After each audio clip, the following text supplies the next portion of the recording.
Click, click, boom. What's going on, faithfuls? The Nothing But Niners crew is back. More Madness at Midnight. Episode number 4 is underway. Cuatro, baby, cuatro.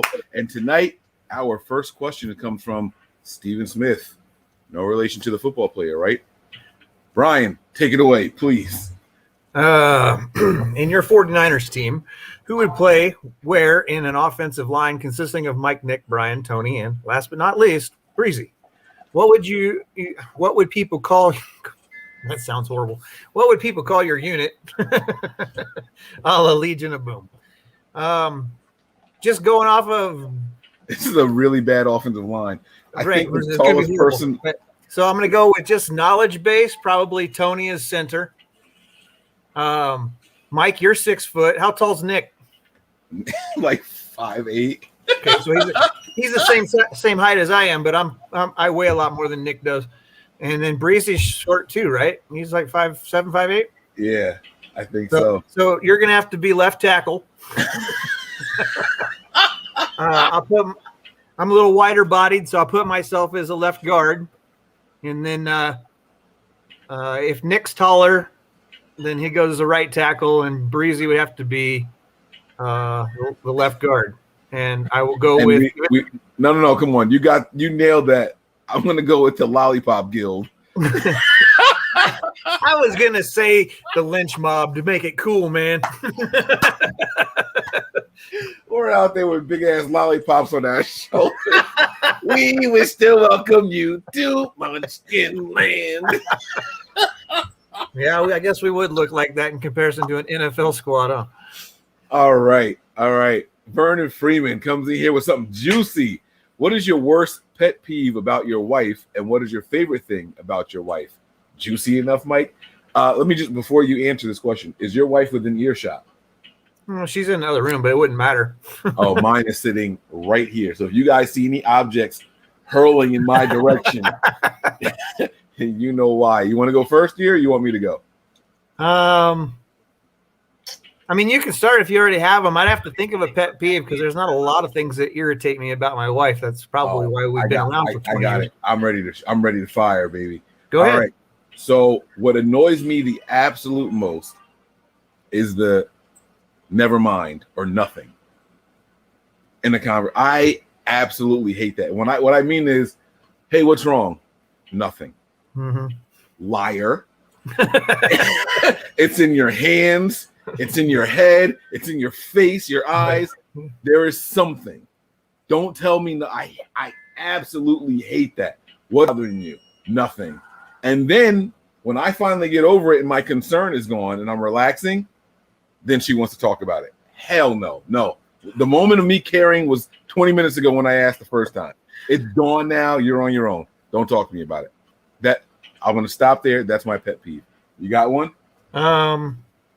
I'll just go with the recent stuff just to make it easy. My wife had to go through some surgeries and stuff a while back, and because of that, she's got some back and hip issues. And so she actually has to. Well, she doesn't have to, but she opts to because it's easier to sleep on the reclining couch than it is to sleep in bed because we don't have one of them Craft-O-Matic adjustable shits. It's just flat. So more often than not, I would probably say about 75% of the time she ends up sleeping out on the couch, and so that's kind of a pet peeve. She knows that it's not a big deal. I'd rather snuggle, but she's also 5,000 degrees, so she can only snuggle for so long. And then she's like, get off me, turn the fan and the air conditioner on. And my favorite thing is that we are both sailors, so we both have dark senses of humor, and we get each other, and I love her laugh. I mean, it's just that's what I was gonna say. We call each other like cornballs. Like we are the corniest couple in the world. We love like dad jokes. You know what I mean? Like we're the family that like gets the popsicle stick jokes and finds one and cracks up at them, and they are not that funny. But like that's just how our family is. I absolutely love it. The sense of humor. That's exactly what it is. We have a group thread, and every morning my wife texts group jokes to it. Like nice. It's just the corniest stuff in the world. So good question there, Vernon. Good question. Danny says, "Is Joe Staley, Patrick? Okay, are Joe Staley, Patrick Willis, Vernon Davis, and Frank Gore Hall of Fame players?" I think yes, no, yes. I think that Frank's yardage will get him in the Hall of Fame. If Willis gets in, it's going to be a long wait, I think. I don't think Vernon Davis gets in. If he does, it'll be a shocker to me. I think there's some other tight ends that need to get in before he does. And then Joe Staley, he will. I just don't know how long it's going to take. Right. At least that's my opinion, anyway. Yeah, I like it. And I feel like I'm doing Vernon Davis a slight here. He's probably the most physically gifted of all of them, but he didn't always put it together. Right. But he was the man, like, for a couple of years where he put it together on the field. He was a very fun watch, but it's no slight to him. Some of that is about longevity. And for people who say that Patrick Willis didn't play long enough, BS. There's people in the Hall of Fame that didn't play 8 or 9 years. So I call BS on that. Yeah. Well, I mean, part of that has to do with when he played with the 49ers too. You know, they didn't have a whole lot of success throughout his tenure. You know, right. It wasn't until the end. And so I think that is going to weigh against him for a while. But they should look at some of the other linebackers that were in the league at that time, and he was head and shoulders better than them. Right. Like there were other linebackers who were in the Hall of Fame that were playing, and Patrick Willis made them look like nothing. So right. He was easily the best linebacker in the NFL for 5 straight seasons. So Freddie Gonzalez says, are you guys going to go to the home opener? If you guys do, I would like to take a pic with you guys. I am not going to that game. I believe Nick is going. What about you, Brian? If things go according to plan, I expect that Aaron Rodgers won't be there. So therefore, I'm not going to see Jordan Love play football. So I will not be at the home opener. Unless something happens in training camp, then I might show up. But, with not our training camp, but just at that time, if Rodgers decides to show up, then that would be a good game to go watch. But I'm not going to spend money to go watch the Jordan Love-led Green Bay Packers play. All right. Favorite Mortal Kombat character, if you guys could get the powers or abilities of one of the MK ninjas, which one would it be? I think this is because we mentioned Street Fighter, right?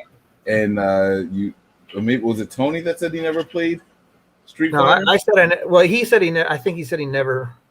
Yeah, I didn't. I hadn't played. I was always a Mortal Kombat guy. The arcade machines that were in the stores that I went to. When I say that, or even in the stores I went to. Right. Well, I mean, they had them in convenience stores out here, and then the arcades that you could go to. I always ended up on the pinball machines or playing Centipede. Those were my 2 things. I like playing Centipede or playing pinball. But as far as Mortal Kombat goes, my favorite character is probably Scorpion, and I played with Scorpion and Raiden were my 2 guys I played with all the time.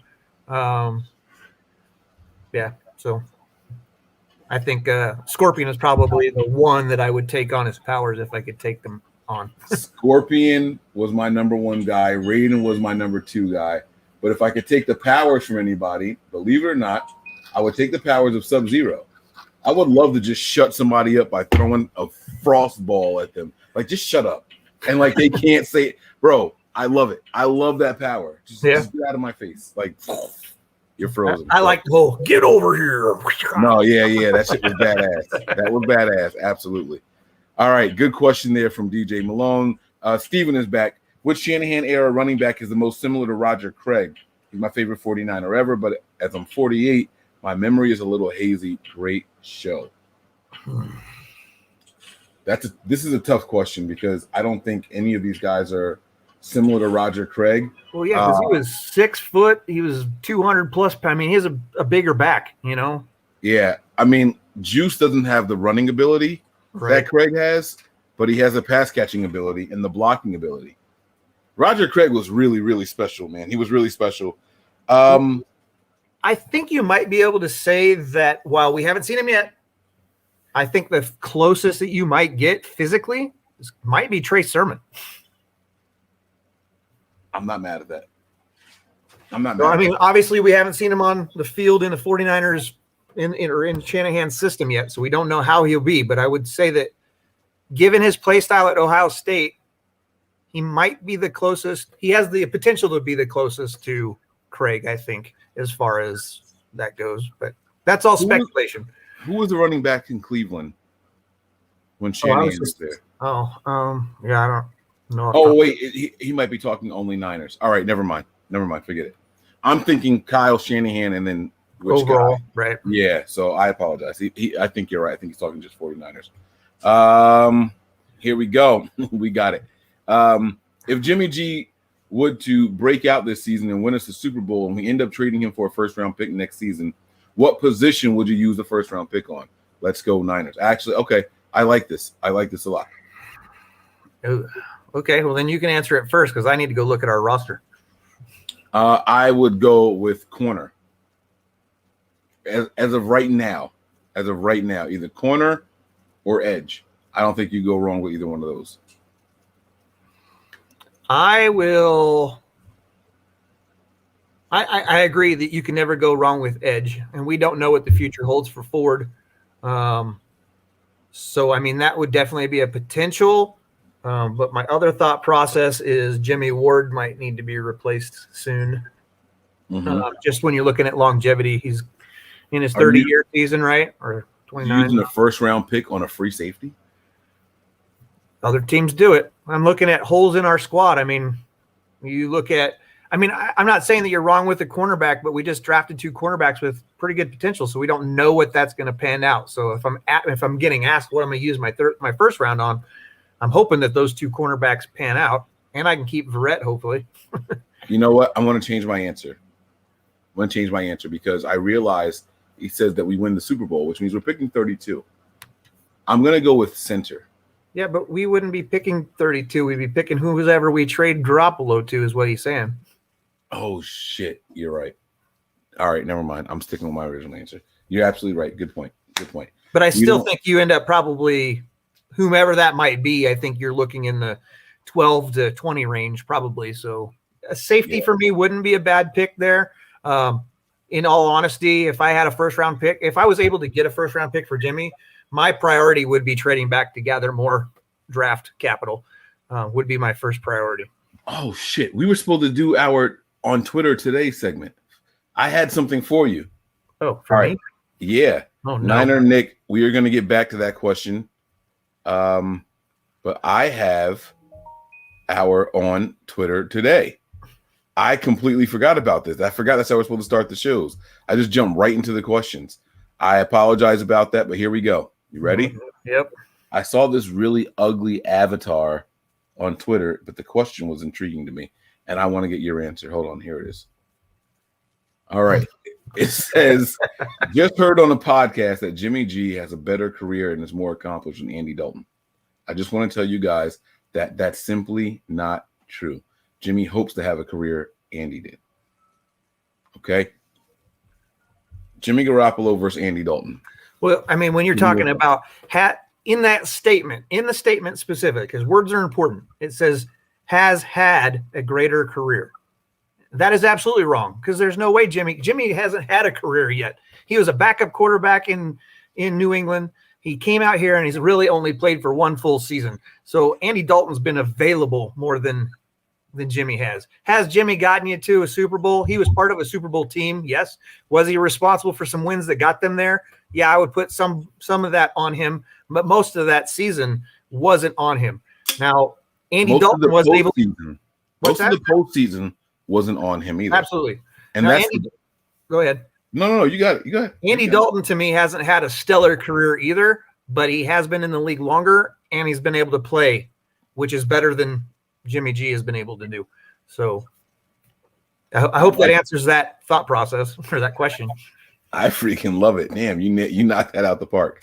I like it. All right. I thought it was going to be a little bit more of a debate. It doesn't mean that Jimmy can't have a better career, but it says who's had, basically. Exactly. At this moment, no way. There's no way that you can put Jimmy ahead of Andy Dalton. I thought you were going to show some Niner homerism and we were going to really go back and forth, but you know me better than that. I know that a lot of people think I'm all over Jimmy's junk, but I'm not. It's about who is the best quarterback for this team right now, and that's all. That's the only way. That's why I say what I say about Jimmy. It has nothing to do with me loving Jimmy. Like, I don't care as long as the team's winning. I don't care who the quarterback is. I like it. All right, Niner Rick, we're right back to you. Would you want Jimmy to ball out and win a Super Bowl so that Trey sits and really gets the system down? I want the 49ers to win a Super Bowl. I don't care who it is. That's exactly what I was going to say. If it involves us winning the Super Bowl, then I want in. But I will say that I would hope and put my good vibes out into the world that Jimmy does ball out, because if we do end up trading him or someone's willing to trade for him, the better he plays this year, the higher our draft, picks we're going to get for him. Okay. Yeah. All right. Miss Debbie is in here, back in the fray again. She says, what's your go-to workout songs? Let's start with that one first. Go-to workout songs. It depends on what workout I'm doing, but I like Eminem, the 8 Mile soundtrack, basically. Anything with Metallica, a lot of craziness going on. Let's just go. That's pretty. I mean, those, and then there's some other stuff too. But I could listen to an entire Metallica Angry album and go. My good time. Oh, we'll talk about the other stuff in a minute. Yeah. All right. So I have a variety for workout. I like music that sometimes the lyrics get you going. And you lose yourself in listening to the music, so you're not focusing on what you're doing. And I also like stuff that gets your adrenaline going. So that's Eminem, you lose yourself in the music the moment. I see what you did there. My one of my top hype songs, like just energy and like let's go, let's do it. I like the Limp Bizkit remix of Rollin' with DMX, Method Man, Redman. I like there's this song on the Southpaw soundtrack called Beast. And it's got Crooked Eye, rapper Tech Nine in there. And I don't know who the rock group is. I'm sorry. But that's a really good one. It's called Beast. And then I like to play Evanescence. How weird is that? But I can just put on any song. Let me ask this question. This is why I say it's weird. I don't know what Evanescence is. Is that the one girl, or is it the band plus her singing? I don't know. You know what? You know who they are, though, right? I've heard of the band, yes. Wake me up inside. That song is Evanescence. I don't know, because I never paid attention to. I have heard the song, but all right. I'll pay attention to the band. What's your chill out, get in the mood songs with your wives? Now, I don't know if she means like get freaky in the mood or like relax. So we're kind of on the hook here. So you interpret it how you want, and I will answer the way you answer. Well, I mean, for chill out music, for me, I'm a huge Pink Floyd fan. So I just want to like be mellow, do, whatever, just to appreciate the music and the lyrics, the different instruments. I mean, for me, with Pink Floyd, it's just so overwhelming with different sounds. It's amazing to me. Don't really have music that we get in the mood with our wives. If you're talking about getting in the mood with your wife, it's I know that if I take my wife out dancing, she's going to be happy. And so, if we're doing like ABBA, Dancing Queen, or Fleetwood Mac or something like that, that's the kind of music she loves. So we could go out dancing to disco or something like that. She would totally that night would probably end very beneficial for me. Oh my God. All right. I can't say this woman's name, so I'm going to type this song in here so you guys can see it. I like this lady in her music, but it's not necessarily getting that kind of mood with my wife, but it's a song that we really like. All right. I just typed it in there. I'm going to go down to it really quick. Oh, I really hope I can get back up there and click it. So I think her name is Sinead Harnett, but that's how it's typed. But it's called If You Let Me. It's a very, very slow, relaxing song, but it's just the way the song flows. My wife and I I skipped all those questions. I can't go back up. I'm sorry. What'd you skip? A lot of them, because I'm at 10:28. Why does it say 10:28? Oh, I'm at 11:37. So, wait, I didn't skip anything. Okay, never mind. There's a lot of them here. All right. Okay, I got it. It's a very relaxing song. I highly recommend you guys go out there and listen to it. It's a really, really good song. We like a lot of Charlie Wilson. We love Bruno Mars in this house. Like, that's like my vibe music when me and my wife are around each other. She likes Russ, and I tease her about it because I say that he looks like a dirty, sweaty guy. But if I'm being honest, like his music's pretty good. I just tease her about listening to it all the time. So, that's where we are. That's our chill out music. Everything is like very family oriented. And then I like songs that we can like all sing along to. So we'll do like soundtrack music and stuff like that, Yeah. No, you're okay. So that's our music at home, like to relax and chill with. I love your content. My question is, not living in the Bay Area, how did you become Niner fans, and how did Nothing But Niners get started? I'll let you start. Oh, okay. I became a Niners fan when I was young out of pity. My mom is a Cowboys fan. My dad is a Giants fan. And I don't remember what team was playing the 49ers, but it was a playoff game. There were people over, and everybody was cheering for either the Cowboys or the Giants. And I was like, you guys are being mean. Somebody should cheer for the red team. And my mom made a comment along the lines of, well, if you want somebody to like them, you cheer for them. Here I am. I don't remember if we won. I don't know what happened that year. I was very young. It was probably a Super Bowl year because I was born in 83. So it was old enough for me to remember that, but I don't remember any of the details of that game. And then as far as how Nothing But Niners got started, I used to podcast, tweet, and write for a site called 49ers Gab.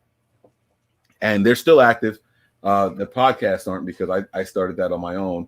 But Nick hit me up one day and was like, hey, Mike, I love your content and I want to start a podcast.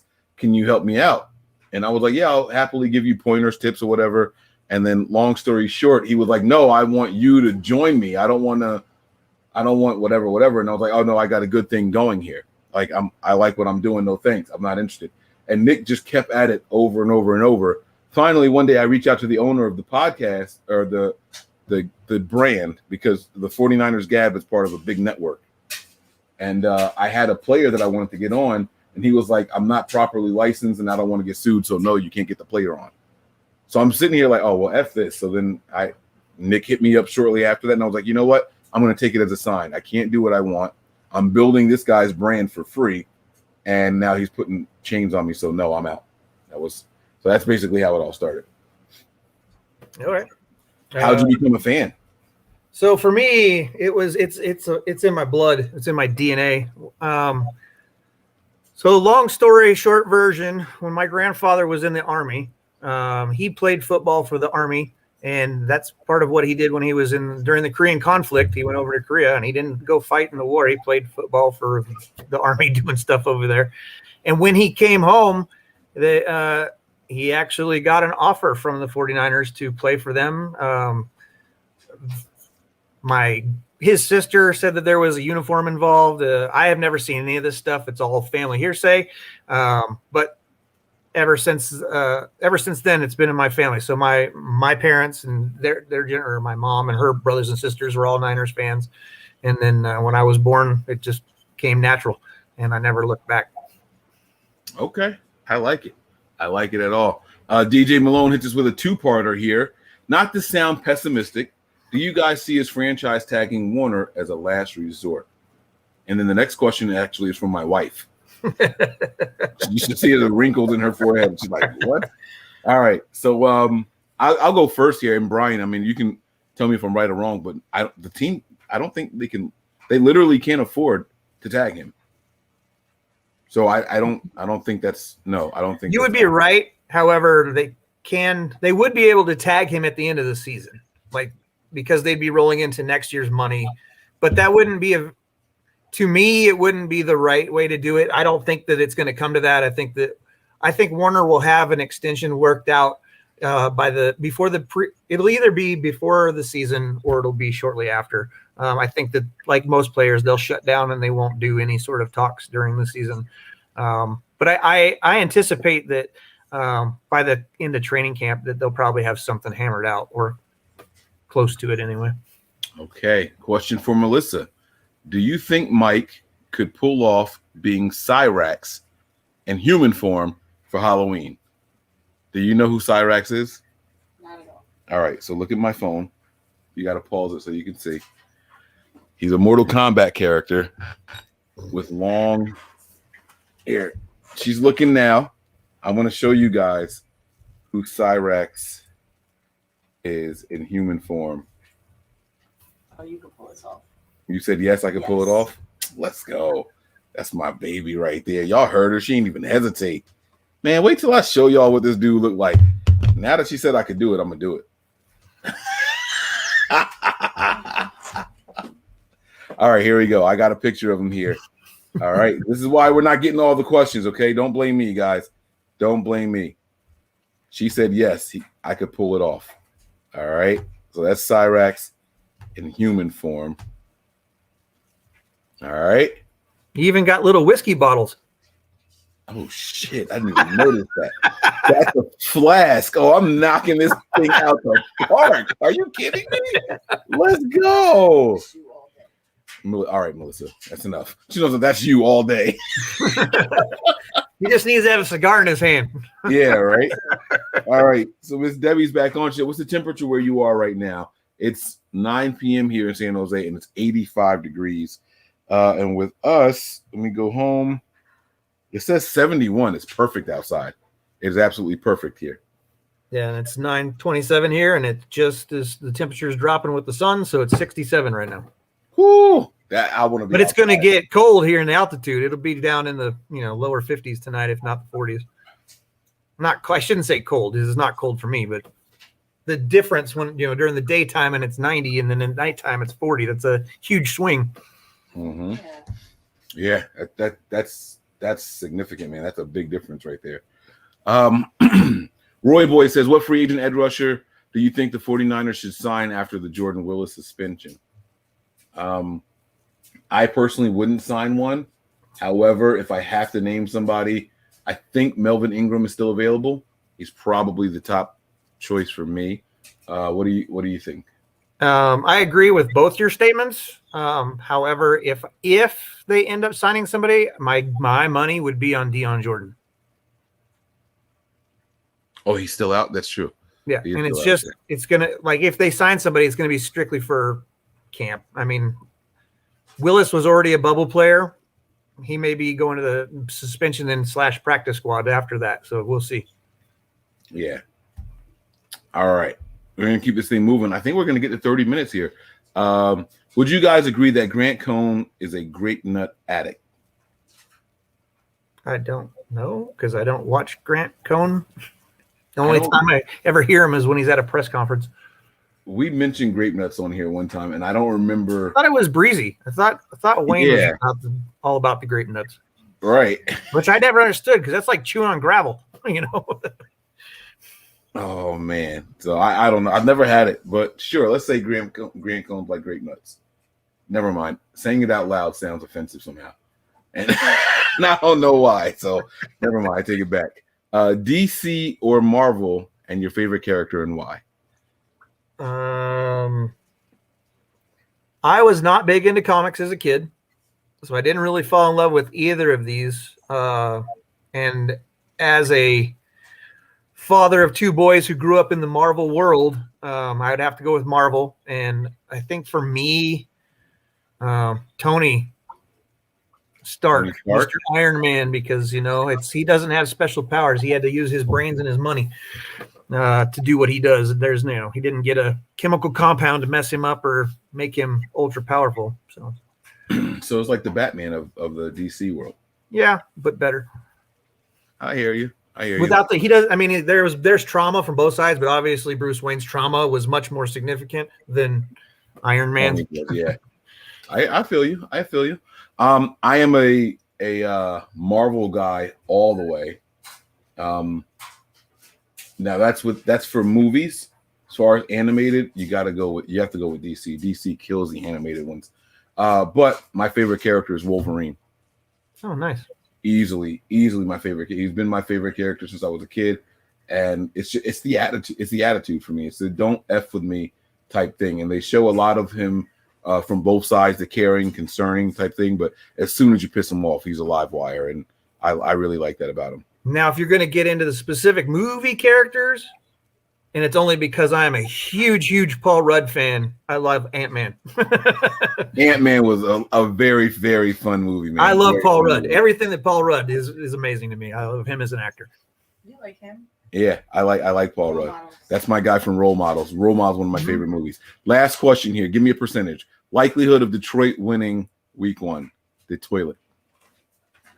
Well, I have to go with what I know. 0. That's it. And we are out of here. Bravo. Great questions tonight, guys. Peace.